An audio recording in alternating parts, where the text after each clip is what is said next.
Ni kwamba mnamo tarehe 2 mwezi wa 5 mwaka 2025 majira ya asubuhi, Jeshi la Polisi mkoa wa Mbeya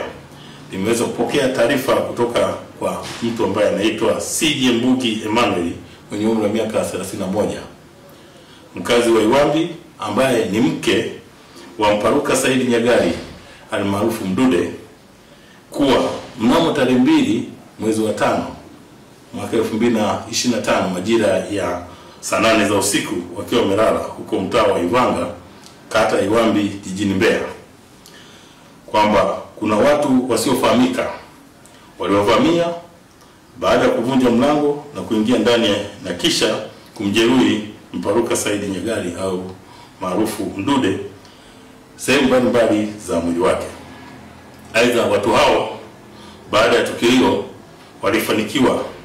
kutoweka na mhanga huyo na kwenda naye kusikojulikana. Jeshi la Polisi mkoa wa Mbeya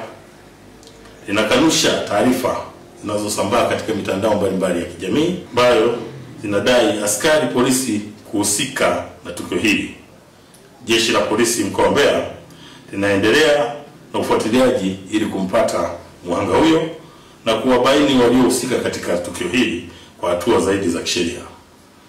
Kwa hiyo Jeshi la Polisi mkoa wa Mbeya linatoa wito kwa yeyote mwenye taarifa za mahali alipo